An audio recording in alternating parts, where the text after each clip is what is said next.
Hello and welcome to the Impact Zone podcast. We're back to talk more TNA wrestling shenanigans, and this time we are discussing the 22nd of February results and review. So yeah, we already previewed this episode. So I want to kind of do a checks and balances with this one and kind of go through what I got right, what I got wrong, or whatever, and that kind of stuff as well. So we'll go through it. Jason Hotch versus Chris Sabin. I got this 100% right. Even 2,000% right, even 1,000,000% right, whatever, because I predicted that Hutch would lose and Saban would win. It just didn't make any sense for Hutch to win. Saban's won against Skylar. I kind of almost feel like they're going to interfere in the match at No Surrender, but I'm not 100% sure because that would start to feel like Ali is winning. I just don't see Ali winning. Maybe he will, though. I just don't know. That's kind of tough to kind of say, you know, like it's tough to always think that somebody on their debut especially is going to win a title, especially without winning any matches or being actually on the show. He's just done these promos and whatever. So he had another promo at the end of this, so leading more into that story and that feud between the two after Saban had sort of cut a little bit of a promo and whatnot about it. So this match, like I said, I thought this match would be good. But that's the thing, like, I'll say this and I'll say it again and again and again and 1,000 times, but you can always have good matches. Like, that's the thing. Like, I'm never sad to see good matches at all. Don't take that the wrong way in saying that you can always have good matches, but you can always have good matches. At least this match did, you know, infer on the story between like the good hands and Saban, as well as with Ali and that kind of thing. So at least there was more there in terms of story. I enjoyed this match. I enjoyed Skylar's match. I think I enjoyed this one a little bit more though. I don't know. Like, I think Hotch has a better X Division style, and that's what made this match kind of stand out for me. Like, I don't tend to give star ratings or ratings to things like this. I'm not one of those people. I know, like, a lot of people tend to, like, say, like, 3 stars or whatever is, like, medium or fairly medium or whatever. But really, 2.5 is pretty medium.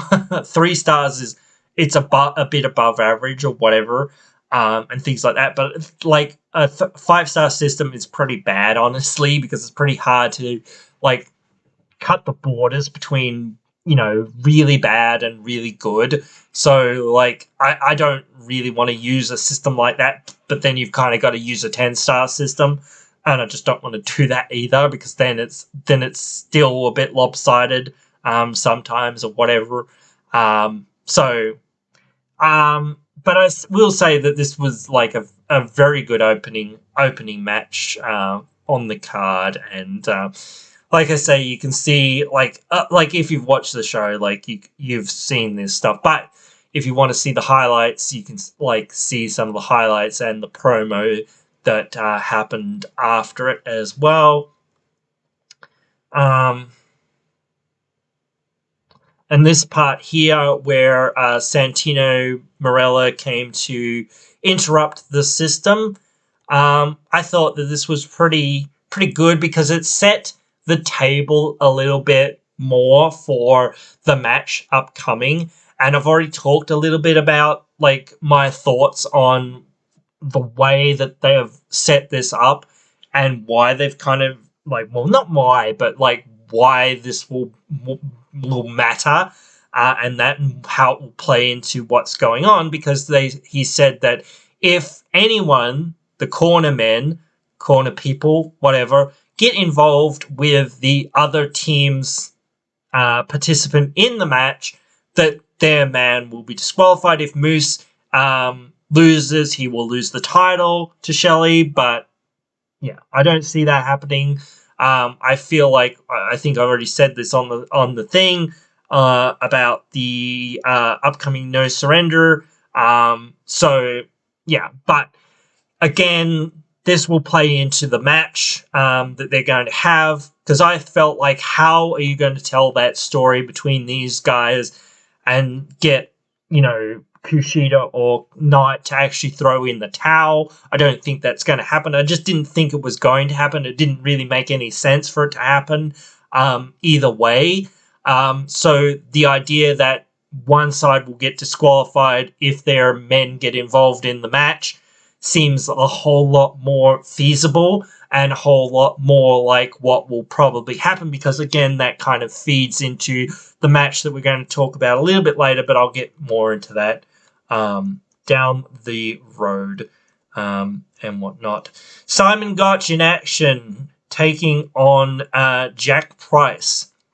Jack Price took a beating in this match. Like I said, he was facing effectively some jobber, but the Jack Price knew his role and did his role well to make Gotch look good, even submitting at the end, and he Gotch held on to the submission.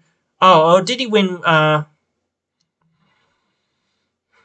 No, he won with the submission. I just thought for a second, did he put the submission on after the match?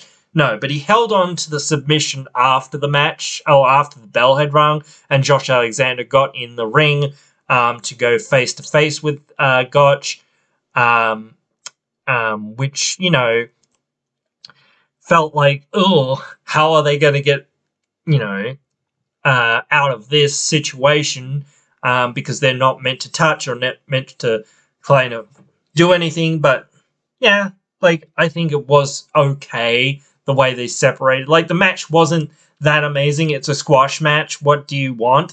But that's fine. Like, honestly, that's fine. That's what Gotch needs to help propel him along and keep him going and whatnot. Maybe you'll get another win on Explosion. I haven't seen the Explosion card come up yet.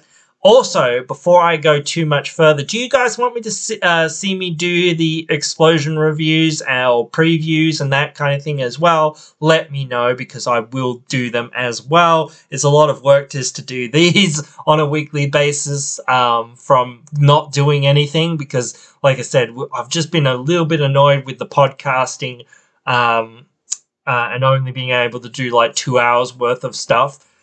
It's not enough hours worth of stuff to be able to do, so I just want to do more. But like at a certain point, it's a lot of work to produce like 2 videos, and like I have 2 other YouTube channels or whatever, and I have my own business going on. So like it is one of those things that it does become a bit much sometimes. So like like this is why we're trying it out, I guess. Like if this channel doesn't succeed pretty quickly, unfortunately, in another way, it's also going to go under, because I just can't dedicate the time that much to it, perhaps. But we'll have to wait and see. But I am trying, so hopefully you guys are enjoying it, and will help me out by continuing the support here, and we'll continue to try to bring you as much good content as what I can and whatnot, and always open to constructive suggestions and whatnot. I'm not open to people who just say, oh, this is shit, you look shit, or whatever, blah, blah, blah,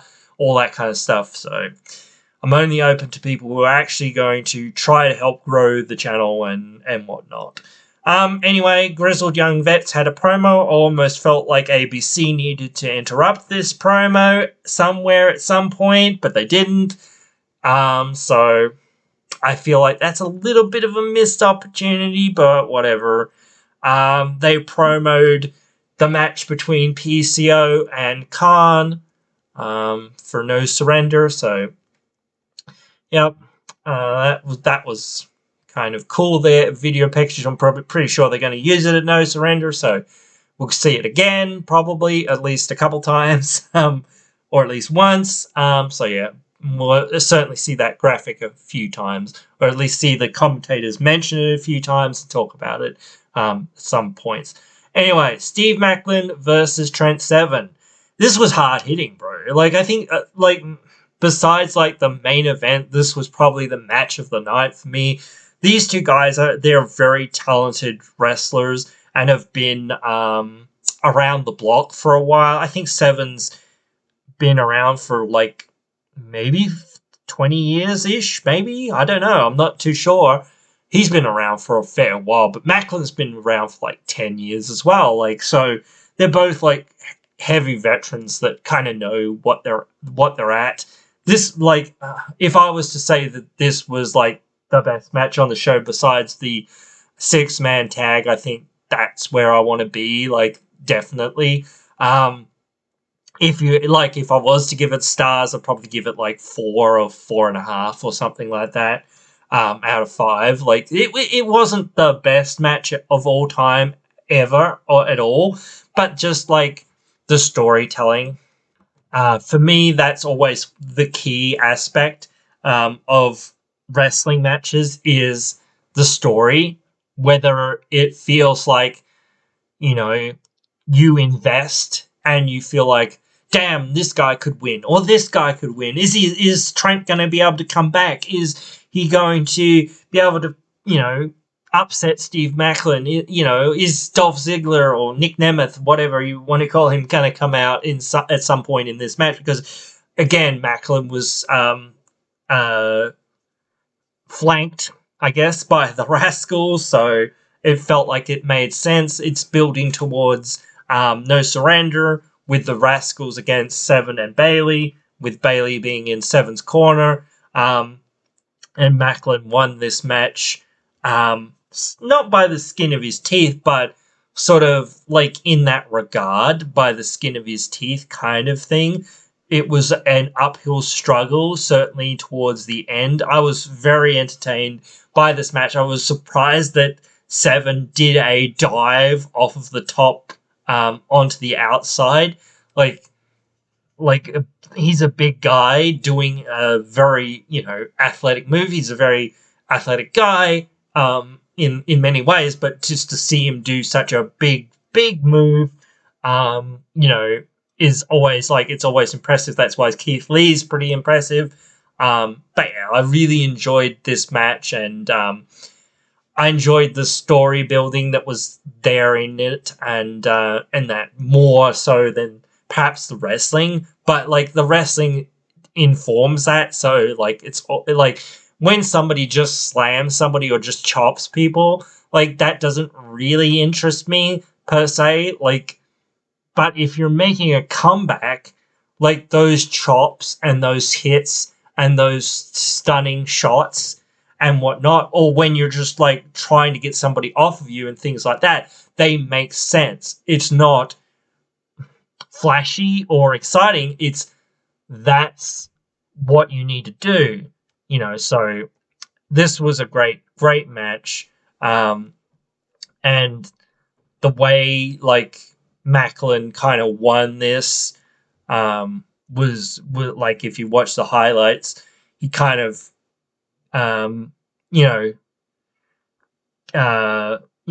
caught him off of a distraction and that, so it kind of worked well for this budding relationship to continue. Giselle Shaw had a quick promo about facing Jordan Grace at No Surrender. Man, I'm almost pulling for Shaw. Like I said, like I feel like she's been hovering around that title for ages, and like besides the fact that Jordan was in the Royal Rumble, she's got nothing to work with other than Shaw.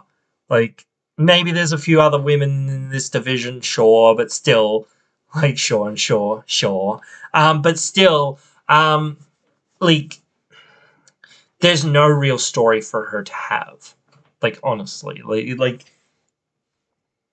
perhaps that's me, and I always want story. I don't know, but it just do. I want, like, as I've said, you can always have good matches. That's fine. And I really appreciate a good, when I saw Bailey and Osprey, like, holy crap, like, when you see some of these great matches, it really is like, oh man, this is what I've been dying to see. Just a really great match, like one of the best matches that you can probably see all year. But when you have a good feud, like that good match turns into a great match. Like that's what I say by saying like perhaps Seven and Macklin's match wasn't that great, like technically speaking. If you look at Dave Meltzer's rating for this match, I don't know what he'll rate it, but whatever, I don't really care. My rating for it is probably a bit higher because, hey, I took into account the story a little bit more and how it's going to continue to develop, or whatnot. But anyway, I still feel like I want to see Shaw as the champion because like it would be better for the stories. It would just be better for a lot of other wrestlers that are in that division to be trying to take that title off of Shaw. And it would make a whole lot more sense in that regard, just for me and just for the locker room. But I don't know that they're going to do that, which, is hard. I don't really see who uh, Jordan is challenging next or who's challenging Jordan next because there's like no one on that roster that's really ready to challenge Jordan. So yeah, that's kind of another reason why I'm like trying to figure out what's going on, um, here with that. Eric Young was going to have a encounter, a face-off with Kazarian.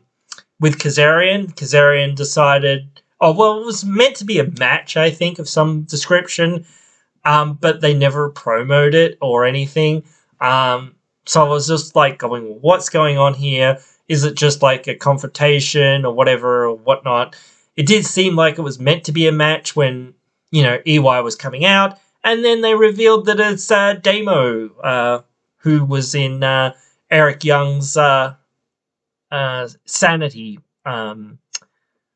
faction back in NXT. He came in to face EY, and yeah, like this was like one of the more okay matches as well. Like it was still pretty good despite it being fairly short and that, but the crowd was into it, so that was what made it. I think I didn't like initially like react to it, and not many people kind of did, but then they were like, oh, it's what's his name, they got it in a minute, like you know um after he sort of came through the curtain and that.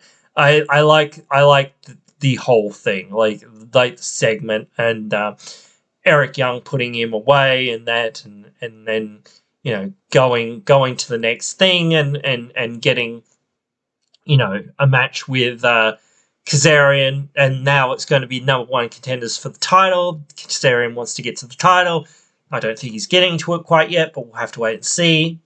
Promo of Tasha Steelz effectively calling out Xia Brookside for next week's TV.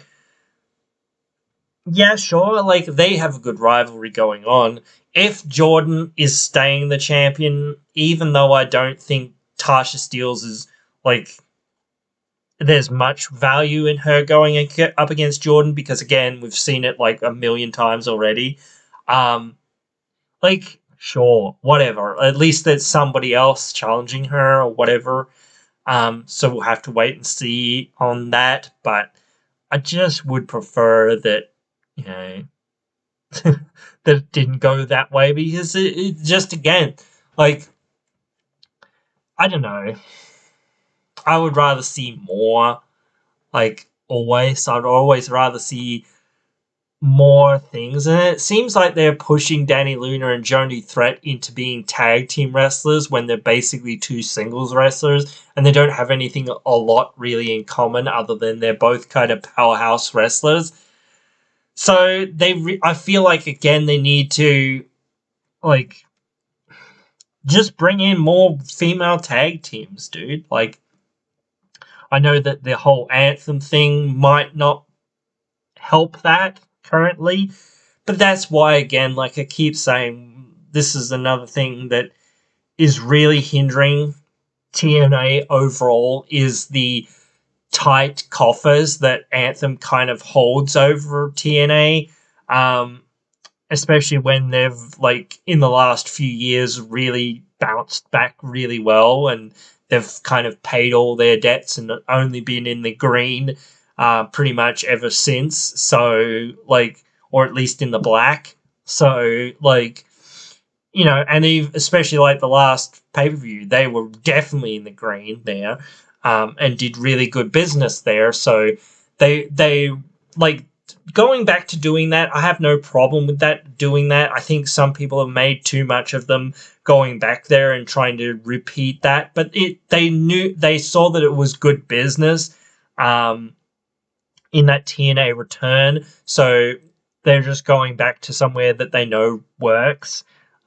So that's okay, but still, like I said, they did some promo here with Danny Luna and Jody Threat, but, like, I'm not super keen on them as a tag team. I'm not that interested. I think they're just kind of there as a tag team because they don't have anyone else, so they need another couple tag teams. But it is what it is, as I've said. Ash by Elegance made her in-ring debut. I was quite impressed, despite this being effectively her working with a jobber out there. She really, like, and I don't know how long the young lady that she was wrestling with,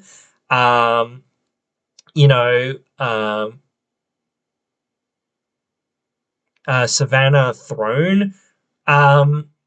So, yeah, I don't know how long she's been wrestling. Obviously not a very long time.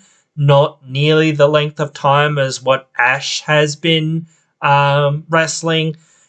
Despite Ash winning this match, she actually made her opponent look really good in defeat and in what she was doing. Like, Ash looked like an absolute beast out there and took control of this match. But, like, that's what you kind of expect from a squash match, but just the way that she helped the young wrestler there that she was, like, beating up shine in that defeat and in that struggle. Actually, like, I was really into that, and she was really getting, like, good heel reactions in this match, despite facing a jobber effectively, because she could work the crowd really well. And I was really impressed. Like, this is the first time that I've seen a wrestler. And again, I'll be much more interested and invested when she's actually fighting people that aren't just jobbers or whatever. But you need to establish her as a star in the division. You can't just say, oh, she's someone, she's here, whatever. I liked a lot of things that they put into her, or she put into her character, or the way that they put things into her character, her entrance, her sitting on the top rope, like, she's elegant, like this and that, and she had to get the other people out of the ring before she got in the ring, and this sort of thing. So, again, you're in the presence of greatness, this sort of thing. You're, like, you should bow down to her, and that kind of thing. Like, she almost felt like a Beauty and the Beast, like, not like literally, but again, like, as I said, she was kind of a beast in this match, which is something, like I said, as you say, something you would expect against a jobber, but she really took it to her. She was aggressive in that ring, and that contrasted very heavily against her character, which is this elegant, sort of character. Her violence in this match really, being amped up and really that kind of thing really gave a good contrast and really gave me a good glimpse into like where she's kind of gonna go in this division. And again, like it's one of those things that you know you can watch these things, or if you have watched these things, just go back and watch it. Look at the little things that she does. Even though her opponent's like down and she's going to take them down, and she's belittling them, like she's belittling them to get them those reactions and things like that, and making sure she knows, hey, fight back, so that people will try to get behind you, and that sort of thing. They promoted the upcoming event, No Surrender, being available on YouTube Ultimate Insiders, Triller TV, aka previously known as the Fight TV, and whatnot. So, yeah. And then we have our main event. I think that like this one was like really up there as well. But that's me again, like enjoying the storytelling that they were telling throughout this match, which again sort of focused on Moose's arm. So that's going to be the story again going into No Surrender, probably. But again, like I was saying before, the group dynamics is really going to help shape this match that they're going to have, and it helped shape this match that they were having, which again is just informant of future matches, blah blah blah, that kind of thing, and the story that they're trying to tell. So again, the story that they were trying to tell in this match is that Kushida and Knight are a little bit too connected to Shelley in terms of friendship, love, whatever, like that kind of thing. They care about each other a little bit too much, and that leads to some mistakes sometimes, or some little things that the system took advantage of, and that's going to inform what's going to happen in the No Surrender match at No Surrender. So, as I sort of said, I feel like the system are going to use that to Knight Shelley's disadvantage, and possibly get involved, but make the Knight Kushida involved so that, Shelley gets DQ'd effectively. And then, they move on from there, which is a little bit sad in some ways, but, like, you can't be a main eventer forever. And again, it's just not worth it to be there and like not doing the job of a champion. The job of a champion is really to help put guys over and help make guys look like their future contenders, their future megastars. Like, actually, like I said, like Kevin Knight's had a few really good showings. He had a really good showing in this match, doing some great dives and whatnot to the outside. He did some really great stuff on the outside in this match that just absolutely like was insane. Like, you can watch this clip. This is one of the few clips where he like takes out Moose and oh no, this isn't the one, but anyway, yeah, but then he dives back in and hits somebody else, and it's like he jumped literally over somebody, like leapfrogged them to get to somebody else while doing another move on somebody. So it was like immediately after the dive to the outside, so that was quite impressive. It was TNA, total non-stop action, on the outside there. So that was quite good. Then Moose pinned the Jet to end the match. And,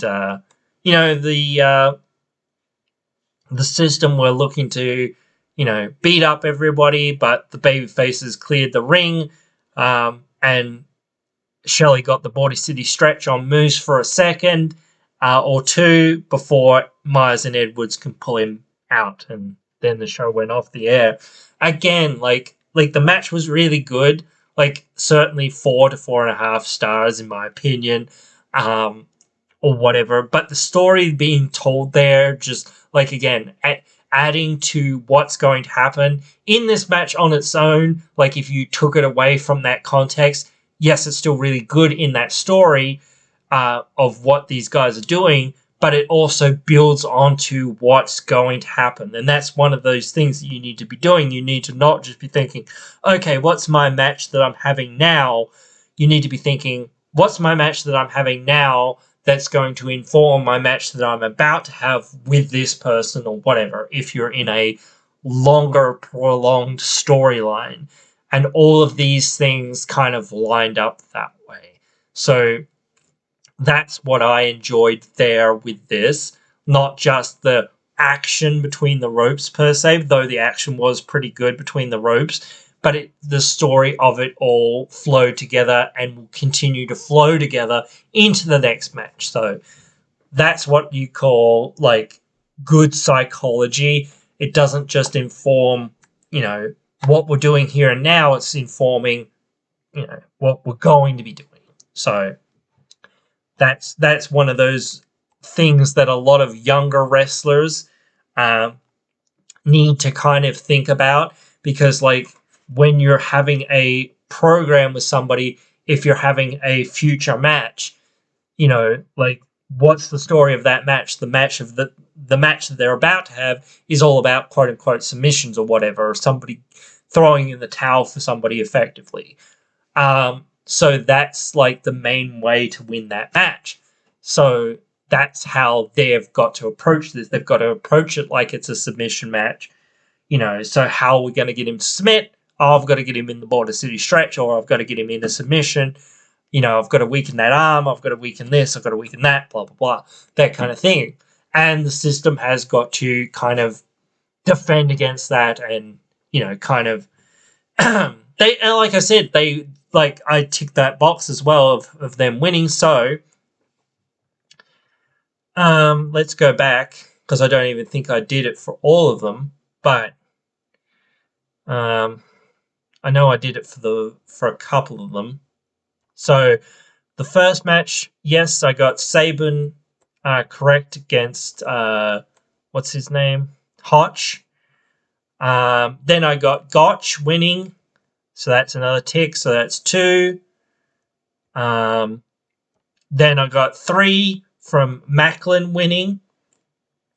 And then is there one more? No, there's what's his name? Ash. I got that one. So that's 5. And last one was the system winning. So I got that one as well. So that's 6 out of 6. So, you can look at that. You can look at my previous video and check if I'm cheating or not. So I'm just saying that that's what I said. But you can definitely check it out. And see that I'm not lying, that I did actually predict all of those. But, I wouldn't lie to you guys anyway, unless I actually just make a mistake somewhere or something. I don't mean to.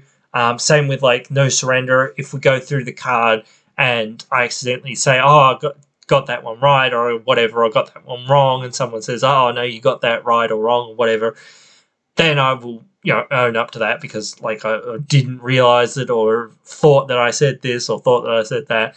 But I will often just admit that I was wrong or right or whatever. But most of the time you can see what's coming a mile away anyway, for the most part. But sometimes you can't, but still. It's tough, but still. That's the way it goes. But I hope you guys have enjoyed this one. I will be coming back with another podcast episode here on the channel. More about what's going on with Anthem. I'm waiting till No Surrender, and they kind of have a meeting at No Surrender, so more news will be coming out then. As I sort of said when I did that last video, I don't tend to do news because it's just so hard to keep up with it. Nearly any time that you finish a video, 5 minutes later something else comes out, so it's just very difficult to keep up with it all. So I'm just not one to re-record things, especially then something else will come out and then something else will come out. So it's just like, impossible to always be on top of sort of thing. So at a certain point, you've got to just say, no, look, that's it. I missed this bit of news or whatever. So sorry, but I might get it later on when I get the time again. So, but yeah, it is what it is. But do let me know if you want to see me do the Explosion previews and reviews as well. Like, they're not as good as like the TNA Impact, but it's giving more time to the stars that need more wins and whatnot, and just more TV time in general is just good. I think it's 2 hours, isn't it? Or is it, maybe it's an hour? Not too sure. But anyway, that it is what it is. But yeah, I will definitely do that if I can do it. But definitely will do it if you guys want me to do it. But at least anyway, for now, I hope you've enjoyed this one, as I sort of said, and hope you will join me again in the next one.